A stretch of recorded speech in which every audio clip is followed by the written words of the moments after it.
Get ready to rock. With Theatre of Tragedy exploring the world, and popularity, success came over the night. We were just, Theatre of Tragedy came from the darkest place of Norway, from rainy Stavanger, just an hour from you. You know a lot about rainy days. And, that whole thing with Shakespearean lyrics. And, we were students of Anglistics, and we loved Shakespeare. We tried to expand in any way we could. So this thing, Theatre of Tragedy, came out of it, and then we just sent cassettes to different labels in Europe, and we got a deal immediately, and we went on tour. So all this happened all of a sudden, and then I got this offer to release my first solo album. There were a few voices out there, especially metal magazines, but they'd been there already at the very early days of Theatre of Tragedy, when our first album, Theatre of Tragedy debut album, was released. Angelic voices in doom, dark metal shouldn't happen. There were a few of them out there already then. So I was kind of prepared that when I release a very poppy solo album, that might happen again. So she's, the angelic voice coming from the darkness of, dark doom metal, and now she's, doing happy music. But there were only a few, and which I'm really grateful for, and it has been like that up until today, which is a privilege. Having supporters, having a community, who really let you be who you are. I have to say that every solo album is so different, and it's just amazing how, followers and supporters. I don't really like saying fans, but we're just in the same sort of open-hearted, open-minded frequency, which is great for everyone. So I have people saying, followers saying, well, I didn't really like Enter My Religion, but I loved Libertine. That's just, that fit perfect to my life situation back then. And so people seem to connect to each album based on their own life situation, where they can express themselves through my lyrics. So it's I'm very grateful for that. And every album has to do with or is fully based on my own life situation.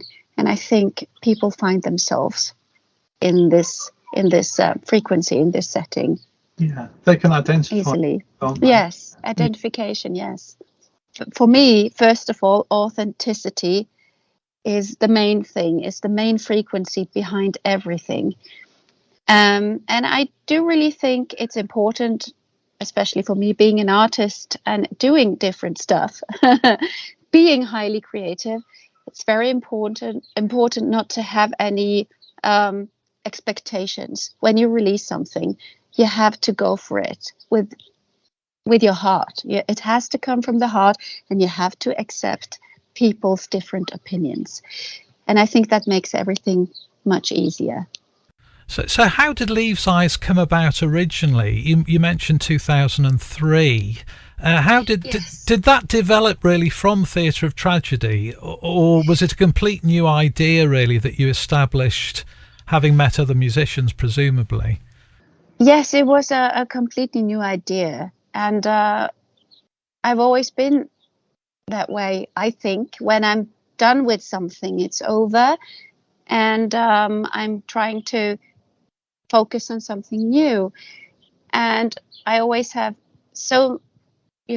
there is so much creativity in this mind, in this head, and there is so much still to do for me. So when it was over with Theatre of Tragedy and I'd left Norway and moved to Germany and settled there, I just thought that something new must come up. And then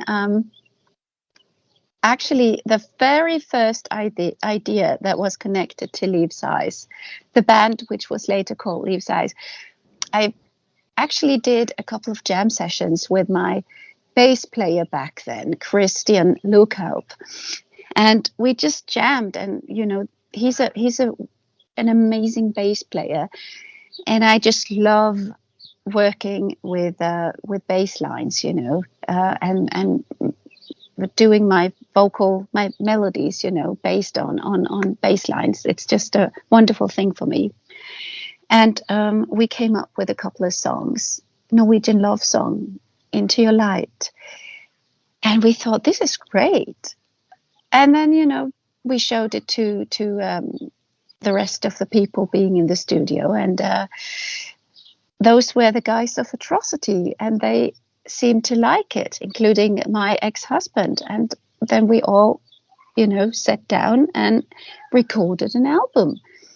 And we got signed to Napalm Records. And we released the album and went on tour. The concept around Leaves' Eyes is based on my heritage, my birthplace, Hafrsfjord, where Harald Fairhair gathered Norway. He was the first Viking, collecting all the other smaller Viking chiefs in Norway at that time. So Norway became a kingdom, one kingdom, and that happened in that fjord where I was born. So I've always been very inspired by history and Harald Fairhair and his generations before and after. My family seemed to have some connection to those times and to Harold's grandson. Something magic happened.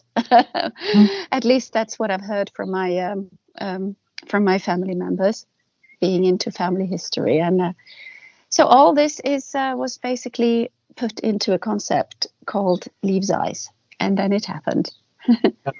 Yeah, I think we could do a whole show about Leaves' Eyes, really, and all the legends behind it.